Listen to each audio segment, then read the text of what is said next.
minasyaitanirrajim. Bismillahirrahmanirrahim. Alhamdulillahirabbil alamin wassalatu wassalamu ala asyrafil anbiya'i wal mursalin wa ala alihi wa sahbihi ajma'in. Assalamualaikum warahmatullahi wabarakatuh. Salam 5 Ramadan. Alhamdulillah, kita panjatkan kesyukuran kepada Allah Subhanahu wa taala yang telah memanjangkan umur kita pada hari ini dan telah memilih kita untuk bersama-sama menjadi ahli Al-Quran pada pagi yang penuh barakah ini, pagi Jumaat pertama Ramadan. Mudah-mudahan ini menjadi satu pahala yang diberkati oleh Allah Subhanahu Wa Taala, ibadah yang diberkati, kerana kita memulakan hari kita dengan perkara yang amat mulia, iaitu bersama-sama mentadabbur Al-Quran, insya-Allah. Jadi saya terus pergi kepada intipati yang ingin saya kongsikan pada hari ini. Saya telah memilih satu ayat di dalam surah An-Nisa yang terletak di dalam juzuk kelima Al-Quran, iaitu ayat ke-32. Ayat ini berbunyi, A'udzubillahi minasyaitanirrajim. Wala tatamannaw ma faddalallahu bihi ba'dakum 'ala ba'd lirrijali nasibun mimma iktasabu walin-nisa'i nasibun mimma iktasabn was'alullaha min fadlih innallaha kana bikulli syai'in alima. Sadaqallahul azim. Maksudnya, dan janganlah kamu iri hati terhadap kurnia yang telah dilebihkan oleh Allah kepada sebahagian kamu di atas sebahagian yang lain, kerana bagi lelaki ada bahagian daripada apa yang mereka usahakan, dan bagi perempuan pun ada bahagian daripada apa yang mereka usahakan. Mohonlah kepada Allah sebahagian daripada kurniaannya, sesungguhnya Allah Maha mengetahui segala sesuatu. Sadaqallahul azim. Okey. Jadi kenapa, yang pertama sekali saya ingin mulakan dengan menerangkan mengapa saya memilih ayat ini. Kerana saya merasakan bahawa kerana yang pertama sekali ayat ini menyentuh tentang perasaan iri hati. Iri hati terhadap apa yang Allah beri kepada orang lain tetapi tak ada pada diri kita. Dan saya rasa semua orang pernah merasakan benda yang sama. Kerana itu saya merasakan bahawa saya ingin memilih untuk menyampaikan intipati daripada ayat ini, kerana ia sangat sinonim, sering berlaku, pernah berlaku di dalam diri setiap seorang daripada kita. Sama ada secara sedar atau tidak sedar, sama ada secara serius ataupun sekadar angin lalu, tetapi kita semua pernah merasakan iri hati, lintasan iri hati di dalam diri kita. Jadi ayat ini Allah mulakan dengan larangan. Allah larang kita daripada merasa dengki dan iri hati terhadap apa yang Allah lebihkan kepada orang lain. Dan sekiranya kita kembali kepada lembaran sirah, kita kembali kepada sirah yang pertama berlaku, di mana ketika peristiwa di mana Allah meminta sekalian makhluk untuk sujud kepada Nabi Adam AS. Itulah peristiwa pertama berlakunya dengki dan iri hati sesama makhluk. Kerana pada masa tersebut Iblis la'natullah merasa cemburu apabila Nabi Adam AS yang diciptakan daripada tanah itu, yang dirasakan lebih mulialah dirinya yang dicipta daripada api, tetapi Allah berikan satu kemuliaan di mana semua makhluk akan sujud kepada Nabi Adam. Jadi dekat situ Iblis iri hati. Kenapa aku yang dicipta dari api ni tak dapat pun makhluk-makhluk lain sujud? Kenapa Adam yang dicipta daripada tanah ini semua makhluk kena sujud kepada dia? Iri hati. Jadi perasaan iri hati ni dalam situasi tersebut menyebabkan Iblis la'natullah ini daripada semula-mula makhluk menjadi sehina-hina makhluk. Nampak apa kesannya perasaan iri hati ni kepada diri orang yang mempunyai hasad ini. Itu yang pertama. Sekiranya kita berpindah kepada sirah yang seterusnya, kita pergi kepada kisah yang berlaku di antara anak-anak Nabi Adam AS, pembunuhan pertama yang berlaku dalam sejarah agama kita, iaitu peristiwa di mana Qabil telah membunuh saudaranya sendiri, iaitu Habil. Kerana perasaan cemburu dan iri hati apabila Allah menerima persembahan ataupun korban yang dibuat oleh Habil, tetapi tidak menerima apa yang telah dikorbankan ataupun yang telah diberikan oleh Qabil. Disebabkan perasaan iri hati ini yang bermula dengan perasaan iri hati kemudian dibiarkan membara dalam hatinya, menyebabkan akhirnya dia sanggup untuk membunuh saudara kandungnya sendiri. Seterusnya kita berpindah kepada cerita yang seterusnya, perasaan cemburu yang berlaku di kalangan anak-anak Nabi Yaqub alaihissalam, adik-beradik kepada Nabi Yusuf alaihissalam. Kerana perasaan cemburu merasakan bahawa ayah mereka melebihkan Nabi Yusuf alaihissalam daripada mereka, mereka sanggup mencampakkan adik mereka sendiri ke dalam perigi dan memisahkan hubungan antara anak dan ayah. Okay. Tetapi daripada kisah ini juga kita boleh lihat bahawa perasaan iri hati ini tidak mendatangkan apa-apa manfaat. Okey, kerana perasaan iri hati ni kalau kita lihat kepada maksud hasad, kalau buka dalam mana-mana mu'jam sekalipun, dalam mana-mana kamus sekalipun, ia adalah membawa maksud menginginkan satu-satu nikmat ataupun perkara ini hilang daripada orang yang memilikinya, dan dia berharap bahawa nikmat tersebut ada pada dirinya. Dia berharap saja, tapi benda tu tak dapat pun. Contoh kalau kita tengok dalam kisah tiga kisah yang telah berlaku ini, sebenarnya mereka yang mempunyai perasaan iri hati ini tidak dapat pun perkara yang mereka inginkan. Contohnya setelah iblis merasakan iri hati dengan Nabi Adam, bukannya dia mendapat sujud pun. Contohnya selepas daripada Qabil membunuh Habil, Qabil tidak dapat pun persembahan pengorbanannya itu diterima oleh Allah. Sama juga bagaimana dalam kisah Nabi Yaqub punya anak-anak ni, adik-beradik kepada Nabi Yusuf alaihissalam ni, selepas Nabi Yusuf dicampakkan dalam perigi, bukannya seterusnya Nabi Yaqub terus menyayangi ke semua anak-anaknya ini. Mereka tidak dapat pun. Mereka cuma mempunyai perasaan iri supaya kelebihan yang ada pada orang lain ini dia tak dapat. Biar hilang terus.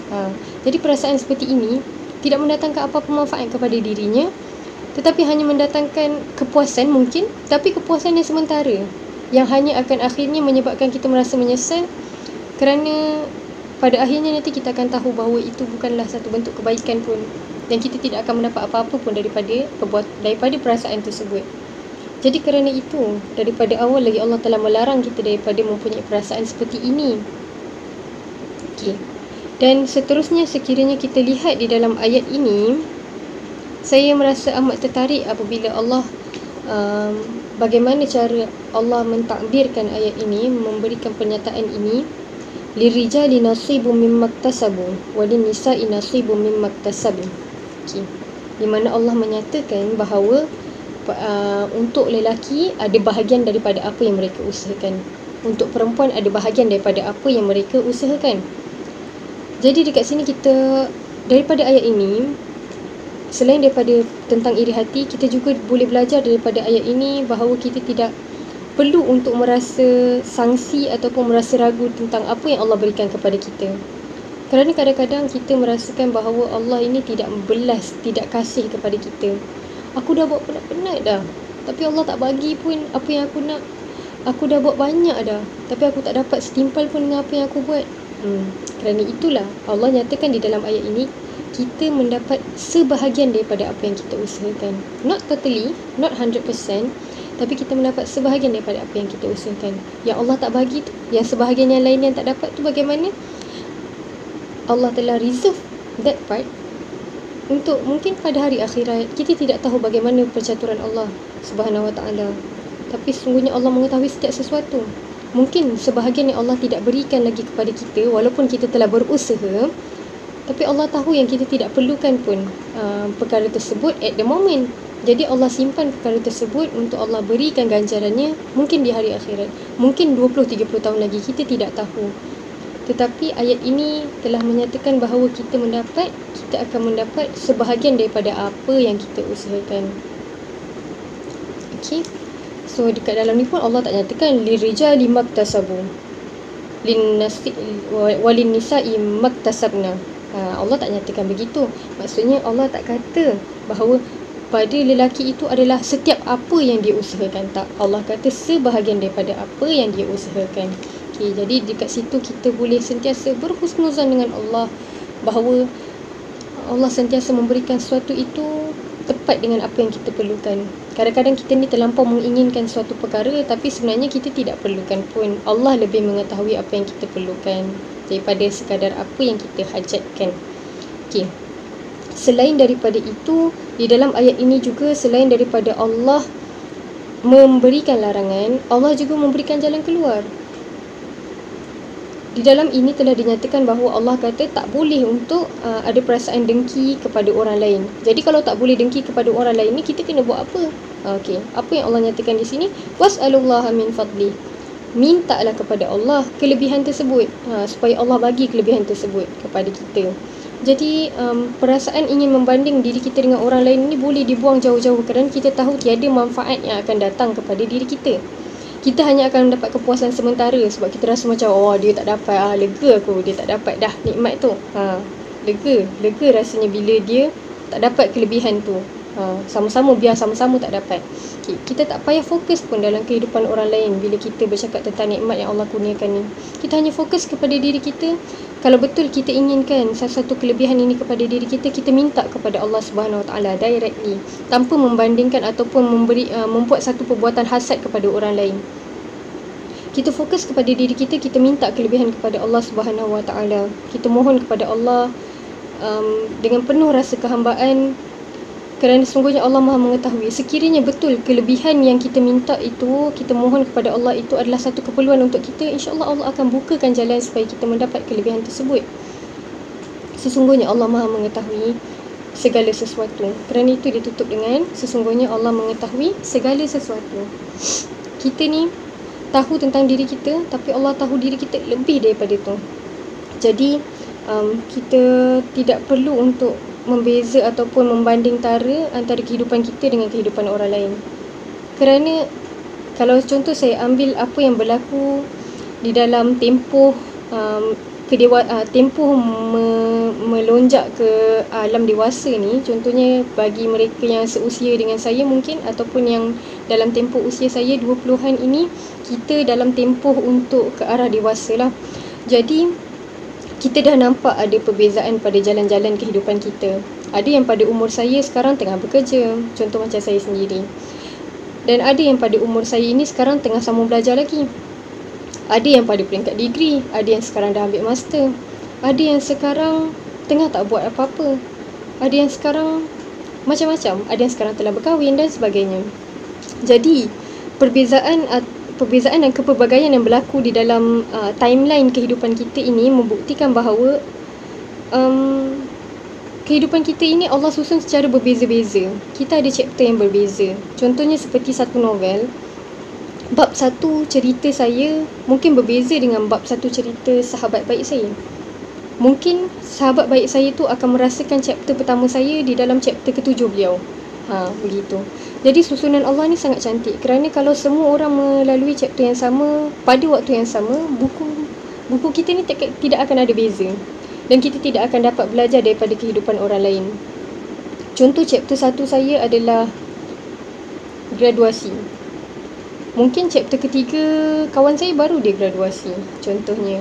Jadi apa yang saya telah lalui dalam chapter 1, kawan saya boleh belajar. Dan contoh kalau chapter 20 saya adalah perkahwinan. Jadi kawan saya yang telah melalui perkahwinan pada chapter kelima kehidupan beliau, saya boleh belajar daripadanya. Okey, jadi perbezaan yang berlaku di antara kehidupan seseorang dengan seorang yang lain ini, mungkin salah satu tujuan Allah menyusun kehidupan kita ini seperti ini adalah supaya kita dapat belajar antara satu sama lain. Kita sentiasa ada pilihan untuk memandang dan memandang satu perkara yang berlaku dalam kehidupan kita ini dengan satu kacamata positif. Kita pandang bahawa benda ini adalah satu susunan yang sangat baik yang Allah berikan kepada kita. Dan kita juga ada pilihan untuk merasa suuzan lah, untuk kita merasa bahawa Allah tidak adil dan sebagainya. Tetapi sebagai hamba yang beriman, hamba yang mencintai Allah Subhanahu Wa Taala, adalah amat-amat baik dan amat-amat penting untuk kita sentiasa berhusnuzan dengan apa yang Allah berikan kepada kita. Dan saya tutup penyampaian pada hari ini dengan berkaitan bahawa perkara hasad ini bukanlah perkara yang kecil. Dia boleh membara dan membesar sehingga kita melakukan perbuatan yang tidak terlintas di benak fikiran. Contohnya sehingga membunuh dan sebagainya. Sedangkan ia sebenarnya bermula dengan satu lintasan hati sahaja. Kerana itulah kita mintalah perlindungan daripada Allah supaya kita ini dilindungi daripada perbuatan-perbuatan hasad orang lain atau perasaan hasad orang lain. Sekiranya hasad ini perkara main-main ataupun perkara yang tidak besar, tidak mungkin Allah sehingga menyebut supaya kita ini berlindung dengan Allah daripada perbuatan hasad di dalam surah Al-Falaq. Sekiranya perkara ini kecil, takkanlah sampai Allah highlight sebegitu rupa. Sekiranya kita pergi kepada surah Al-Falaq, Allah nyatakan bahawa kita qul a'udzu birabbil falaq. Okey, kita katakanlah kita memohon perlindungan daripada Tuhan di waktu pagi, waktu falak. Okey, maksudnya kita berlindung dengan Allah. Okey, jadi berlindung dengan Allah ni salah satu daripadanya yang last sekali adalah wa min syarri hasidin iza hasad. Kita berlindung daripada orang-orang yang mendengki apabila mereka melakukan perbuatan dengki tersebut. Jadi kerana kita tahu bahawa orang nak dengki dengan kita ni, kita tak boleh nak halang. Dia boleh je nak terlintas bila dia rasa dia nak dengki dengan kita. Tapi apa yang kita boleh minta adalah, kita boleh mohon kepada Allah adalah perlindungan supaya setiap apa yang Allah lebihkan di dalam kehidupan kita ini dibenteng daripada perbuatan-perbuatan ataupun perasaan jahat ataupun anasi-anasi luar yang berlaku di sekeliling kita. Supaya contohnya kalau diberikan kelebihan anak, contoh, ataupun diberikan kelebihan pasangan kehidupan yang baik dan sebagainya ni, semoga tertutup dan terhindar daripada perasaan-perasaan hasad orang lain, supaya apa yang Allah lebihkan kepada kehidupan kita ini sentiasa berada dalam keadaan terjaga dan terpelihara, insya-Allah.